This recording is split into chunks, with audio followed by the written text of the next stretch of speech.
once said financial literacy is next to godliness. Okay, I lied. No one ever said that. Except me, right now. My name's Paul Rolfe.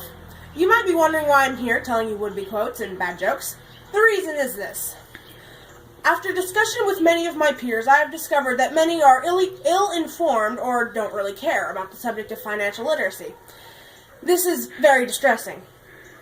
A young person's whole future is based on their knowledge of financial literacy. Like it or not, we live in a world where money is king. There are high schools all over the country where popularity is based on how much money your daddy makes. Well, kids, I hate to tell you, but daddy's not always going to be there to buy you that new iPhone or car. Eventually, it's going to be up to you.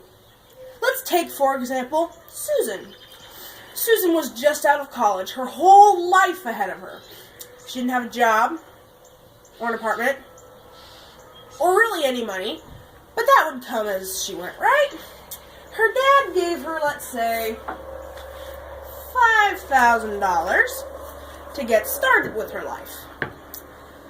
Well, the first thing Susan does, instead of saving her money, is going to the used car lot down the street and buying the nicest car on the lot.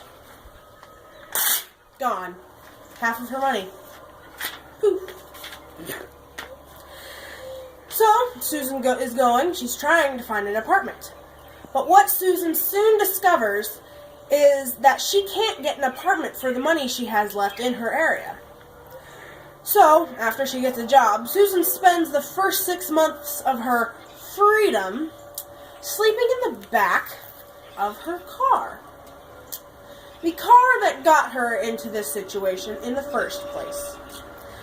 Now, if Susan had been more financially literate, she would have known that she needed to, first off, use that money to go find an apartment. And she also would have known that she needed to go ride a bus to work or ride a bike. There are many cheap ways of public transportation that she could have used that would have saved her a lot of money. She could have taken a carpool. The possibilities are almost endless. Now, one factor we left out of our equation with Susan is she just got out of college. Most likely she would have had some sort of debt. Ladies and gentlemen, you don't want to meet your special prince or princess and chase them off with debt. Ladies, if you meet your prince, you think you're just so in love, but then he discovers that you have a lot of debt on your head. He's gone.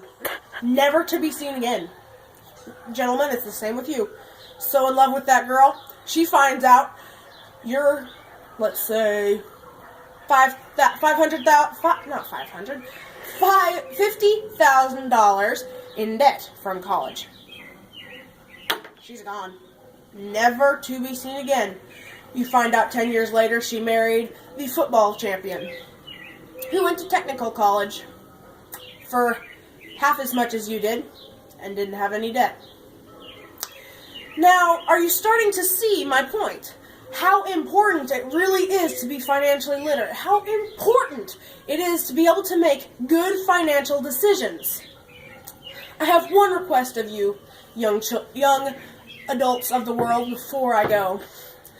Please become financially literate.